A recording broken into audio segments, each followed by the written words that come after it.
Doctor Mohan Yadav क्या कुछ कह रहे हैं, सुनवाते हैं आपको।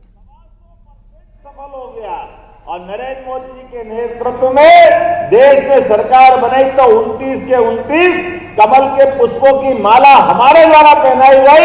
इसमें आपका योगदान, मैं आपको बधाई देना चाहूंगा।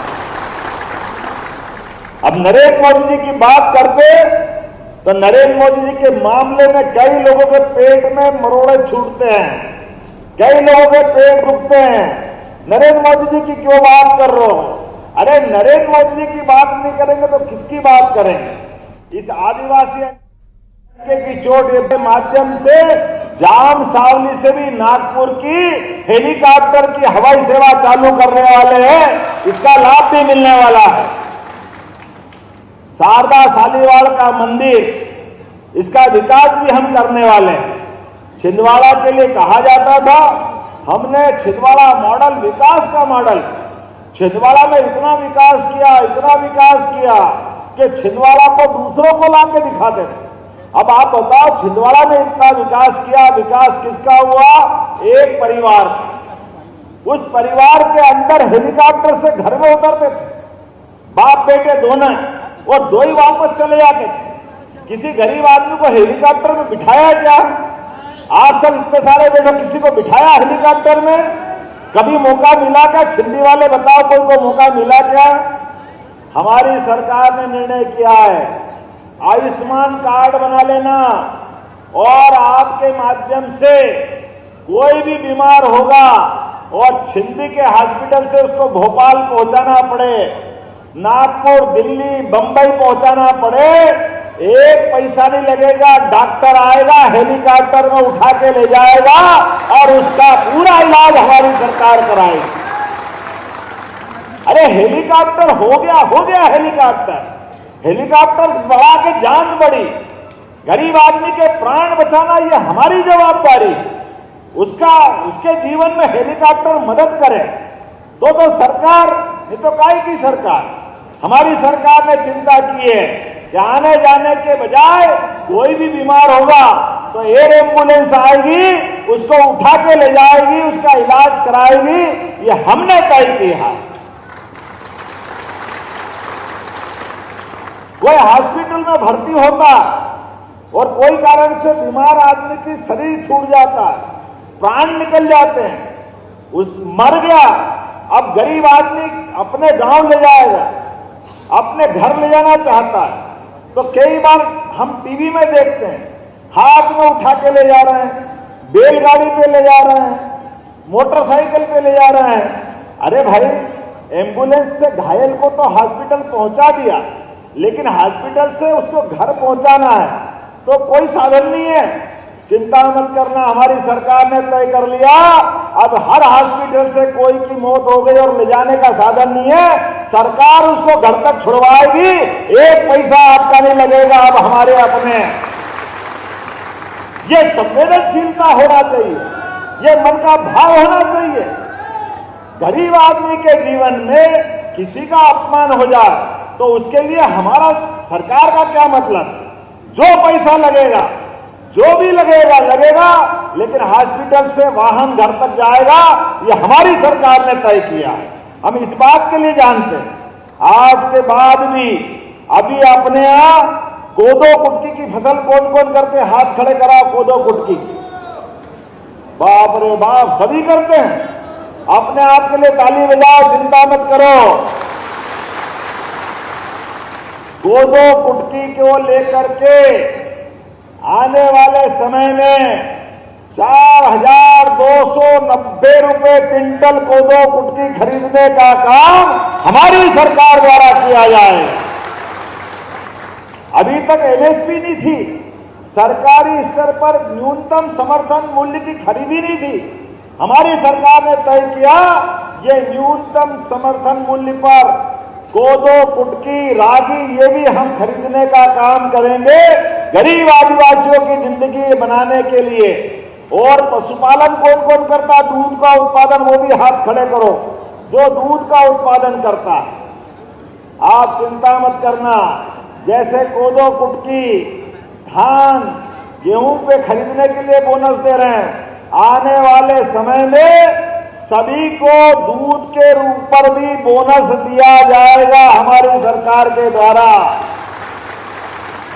दूध खरीदेगी सरकार और दूध के ऊपर बोनस आपको मिला जाएगा। यह सरकार के द्वारा निर्णय किया गया। बहुत सारी बात है। इस तामिया के क्षेत्र के अंदर तो बहुत सारे परमात्मा के आशीर्वाद है। पैसा नियम लागू हो गया। तेंदुपत्ता के लिए 3,000 की जगह 4,000 रुपया मानक बोरा देने का काम हमारी सरकार ने किया। 1,000 रुपया उस पर बढ़ाया है।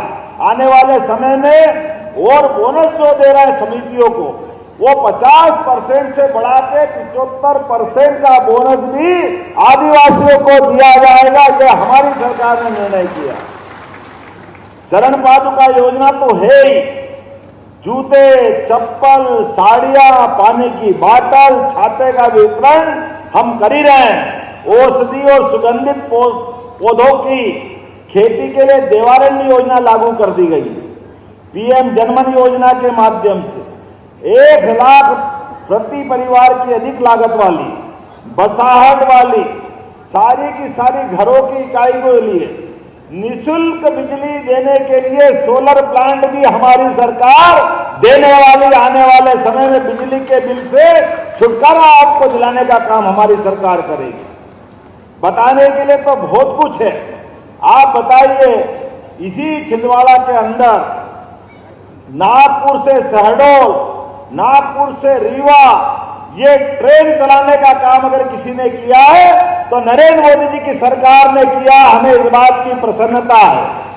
आने वाले समय में 1,570 करोड़ की लागत से नए राजमार्ग बना रहे हैं, जिससे आवागमन और तेजी से बढ़ेगा। पर्यटन के माध्यम से क्षेत्र के अलग अलग क्षेत्र में अलग अलग प्रकार से रोजगार देने का काम कर रहे हैं। मुझे मालूम है यहां पर तालाब की बात आपने कही है।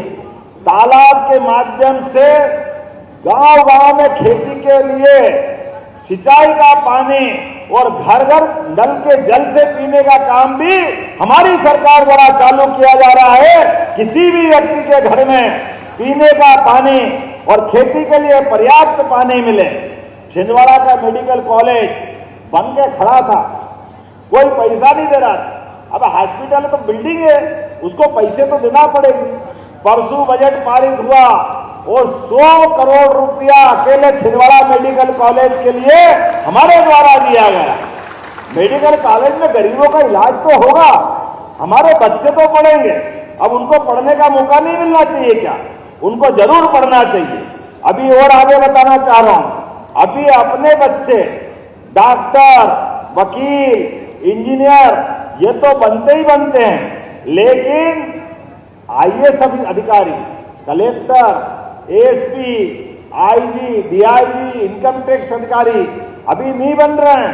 हमने कोशिश की है कि अपने बच्चे जो युवा वर्ग सुन लेना कि जैसे बच्चे आपके पढ़ना चाहें उन सब के लिए सरकार व्यवस्था करेगी। उनको डॉक्टर, वकील के बाद भी कलेक्टर बनना, एसपी बनना है, उसकी फीस भी सरकार भरेगी और कोचिंग क्लास भी सरकार कराएगी निःशुल्क तरीके से। छिंदवाड़ा का बच्चा क्यों कलेक्टर नहीं बनना चाहिए? छिंदी का बच्चा क्यों नहीं बनना चाहिए? हर एक का बच्चा बढ़ना चाहिए। क्यों बढ़ना चाहिए? आगे जरूर बढ़ना चाहिए। मुझे बताएगा छिंदी में उप तहसील और कॉलेज की जरूरत है।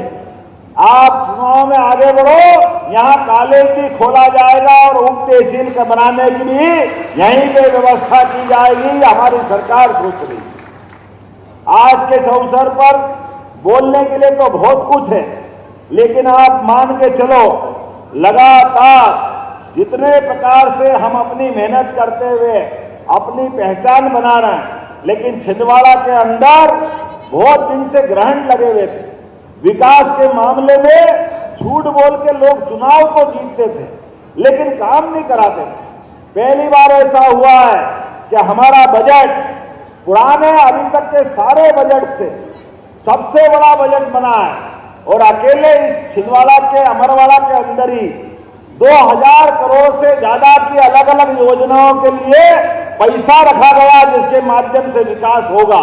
लेकिन ये विकास क्यों होगा और कब होगा, जब आप भाजपा का साथ दोगे, लगातार जब दिल्ली में हमारी सरकार और भोपाल में हमारी सरकार, लेकिन सरकार के बाद भी ये अपने कांग्रेस के लोग, मैं एक किस्सा सुना रहा था सुबह, आपको भी सुना देता हूं। हाट बाजार में जाते हैं अपन, और हाट बाजार में मैं भी छोटेपन का किस्सा सुनाता हूं कि एक हाट बाजार में डमरू बजा के एक व्यक्ति नेवला ले आया और सांप ले आया। सांप और नेवला को वो डंडा मारे, सांप फुलफना के ऊपर खड़ा हो, इधर नेवला पर डंडा मारे, नेवला उछल कूद करे। वो कहता देखो मैं डमरू बजा के अभी सांप नेवले की लड़ाई लड़ूंगा, अभी सांप नेवले की लड़ाई करूंगा। मैं जाके खड़ा हो गया और खड़ा होकर देखने लगा। थोड़ी देर में 2 आदमी आए, 4 आदमी आए, 100 आदमी आए, 150 आदमी आ गए। सब देख रहे कि सांप नेवले की लड़ाई देखना है। अब वो जो मंजन बेचने वाला आदमी था, उसने धीरे से अपने मंजन निकाले और कहा देखो सांप को नेवला इसलिए काटने के लिए तरफ बढ़ता है कि ये जो नेवले के दांत बहुत मजबूत होते हैं, इसलिए दांत को मजबूत करना है और आपके दांत में मजबूत कर सकता हूं। मेरे पास मंजन है, ये मंजन खरीदो, आपके दांत मजबूत होंगे। वो दांत के लिए सांप नेवला तो जने कहां रह गया, धीरे धीरे अपनी मंजन की सारी डब्बी बेच दी। मैं आखिरी तक खड़ा रह गया, लोग सब चले गए। वो सांप की जगह था, नेवला नेवले की जगह था। मैंने आखिरी में पूछा भैया इनको लड़ाया क्यों नहीं, लड़ाने वाले थे? उन्होंने कहा बाबू तुम अपने घर जाओ, मेरे को तो रोज ऐसे ही सांप नेवले दिखा के मंजन बेचना, ये तो मेरा रोज का धंधा, मैं तो रोज ये नाटक करता हूं। तुम कहा मेरे सांप को मरवा रहे हो? अगर सांप मर गया तो मैं भूखे मर जाऊंगा। मित्रों आप याद रखना, ये कांग्रेस के लोग ऐसे ही मंजन बेचने आते हैं, रोज मंजन बेचते हैं। इनको जनता की समस्या से कोई लेना देना नहीं, रोज झूठ बोलना है, रोज नाटक करना है, पता नहीं क्या क्या करेंगे। अब आप देखो झूठ तो देखो इनका, क्या कह रहे, आप हमारे आदमी को जिताओ हम विकास करेंगे। अरे भैया खेती किसानी वाले लोग हैं हम सब, जिनके पास खेत नहीं है वो खाली बीज से हथेली पे खेती कर लेंगे। बताओ हथेली पे कोई खेती करता है क्या? खेत है ही नहीं, सरकार है ही नहीं। दिल्ली में सरकार किसकी, आप बताओ किसकी सरकार है? किसकी सरकार है? मध्य प्रदेश में किसकी सरकार है? अब बताओ दिल्ली में सरकार नरेंद्र मोदी अर्थात भाजपा की, मध्य प्रदेश में आपकी सरकार अर्थात हमारी। अब दिल्ली में सरकार इनकी नहीं, मध्य प्रदेश में सरकार इनकी नहीं, और ये कह रहे हमको जिताओ हम काम कराएंगे, हम काम कराएंगे। अरे भैया तुम आराम करो, जनता ने तुमको नकार दिया, पूरे 5 साल मेहनत करो, अगली बार विचार करेंगे। चलो चलो चलो, बहुत दिन तक चलाते थे। हम सबको याद रखना ये बात, कोई भूलना मत। तो मेरी बात से सहमत है, कमलेश शाह को जिताएंगे, भारतीय जनता पार्टी को जिताएंगे। आप हाथ खड़े करके बताओ, आप विकास के मामले में मैं और आप सब साथ रहेंगे, जो आप चाहोगे वो सब मिलेगा, लेकिन कमलेश शाह का जीतना इस अमरवाड़ा में बहुत जरूरी है। तो बांध लो मुट्ठी, दोनों हाथ की अपने स्थान पे खड़े हो जाओ और संकल्प करो कि जब तक कि एक एक वोट भाजपा के पक्ष में नहीं पड़ जाए, तो अमरवाड़ा के विकास के लिए भाजपा का जीतना बहुत जरूरी